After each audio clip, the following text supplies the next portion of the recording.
लगता है इस बार सर्दी ने तय कर लिया है कि वो समय से पहले ही आ जाएगी। उत्तर भारत में ठंडी हवाएं चलने लगी हैं और कई जगहों पर बारिश और बर्फबारी ने मौसम का मिजाज ही बदल दिया है। हिमाचल और कश्मीर के ऊंचे इलाकों में बर्फ की चादर बिछ चुकी है, जबकि दिल्ली समेत पूरे उत्तर भारत में तापमान तेजी से गिर रहा है। अब सवाल ये है कि इतनी जल्दी ठंड क्यों आ रही है? क्या इसका रिश्ता लानीना से है? और आने वाले दिनों में मौसम का रुख कैसा रहेगा? इसके बारे में विस्तार से हमें बताएंगे देश के जाने माने weather expert doctor S N. Pandey ji. ये वीडियो किसान इंडिया चैनल के लिए अब की बार भारत देश में जो 25 और 26 की सर्दियां हैं वो सर्दियां कैसी रहेंगी उसके लिए है। जिस तरह आप देख रहे हैं कि अब की बार अक्टूबर के माह में ही भारी बर्फबारी पूरे हमारे जो उत्तर भारत के पहाड़ हैं, चाहे वो जम्मू कश्मीर हो, हिमाचल प्रदेश हो और इसी के साथ उत्तराखंड की ऊंची पहाड़ियाँ हों, सभी जगह काफ़ी बर्फबारी दर्ज की गई है। और जब बर्फबारी जो नवंबर में बर्फबारी चालू होती थी, वो बर्फबारी अब की बार अक्टूबर के फर्स्ट वीक में ही इतनी अधिक बर्फबारी हो गई है। इसके अलावा मैं आपको बताऊं कि अब की बार जो 25-26 की सर्दियां हैं उनमें लालीना बनने की संभावना 71%। जो भी मौसमी हमारे एजेंसियां हैं देश की विदेश की, वो इस ओर इशारा कर रहे हैं कि हो सकता है कि लानीना अब की बार नवंबर में डेवलप हो जाए।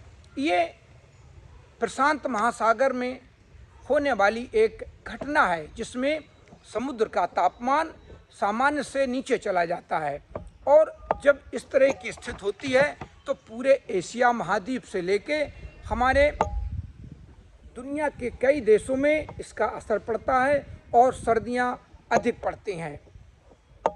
इसी के साथ अब की बार हिमालय में दोहरी बर्फबारी की संभावना है, क्योंकि जो बर्फबारी होती थी उससे डबल बर्फबारी अब की बार संभावना है कि उससे दुगनी बर्फबारी अब की बार हिमालय रीजन में हो जाए।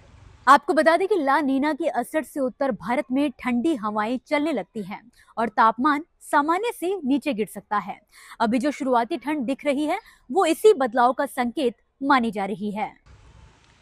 इसी के साथ कश्मीर और लद्दाख में जब इतनी बर्फबारी होती है तो सड़कें जाम हो जाती हैं। दिसंबर से मध्य मास तक सूर्य भी भूमध्य रेखा से थोड़ा दूर चला जाता है, दक्षिण में भ्रमण करता है।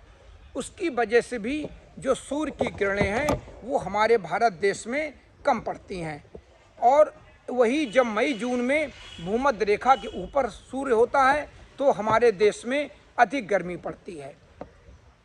और जो अक्टूबर में बर्फबारी हुई है इसका काफ़ी असर आगे आने वाले दिनों में भी दिखेगा। इसके साथ ही जब उत्तर पश्चिमी हवाएं मानसून वापसी हो जाता है और उत्तर पश्चिमी हवाओं का लगातार आना शुरू हो जाता है, तो ये हवाएं जब आती हैं तो ये पहाड़ों की बर्फबारी से भी छू कर आती हैं। जब उस बर्फबारी से ये हवाएं आती हैं तो निश्चित रूप से ये ठंडक लेके आती हैं।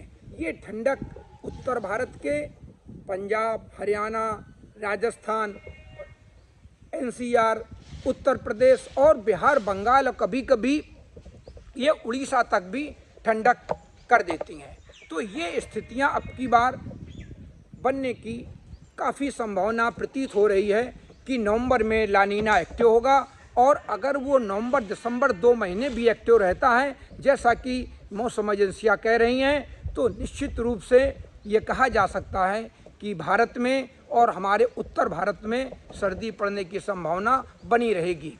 मौसम विशेषज्ञों का मानना है कि उत्तर भारत आने वाले हफ्तों में ठंडा और गीला मौसम झेलने के लिए तैयार रहे, यानी गर्म चाय, रजाई और ऊनी कपड़ों का मौसम इस बार समय से पहले आने वाला है। तो दोस्तों, ये थी हमारे मौसम की खास रिपोर्ट, जहां सर्दी की दस्तक ने उत्तर भारत को पहले ही सर्द कर दिया है। आपके शहर का मौसम कैसा है हमें कमेंट बॉक्स में जरूर बताएं। साथ ही मौसम से जुड़ी ऐसे ही ताजा अपडेट्स और जानकारियों के लिए देखते रहिए किसान इंडिया। धन्यवाद। अगला स्टेशन आपकी मनचाही मंजिल खुशहाली है। खुशहाली के दरवाजे चारों ओर से खुले रहेंगे। किसान इंडिया के साथ यात्रा करने के लिए आपका धन्यवाद।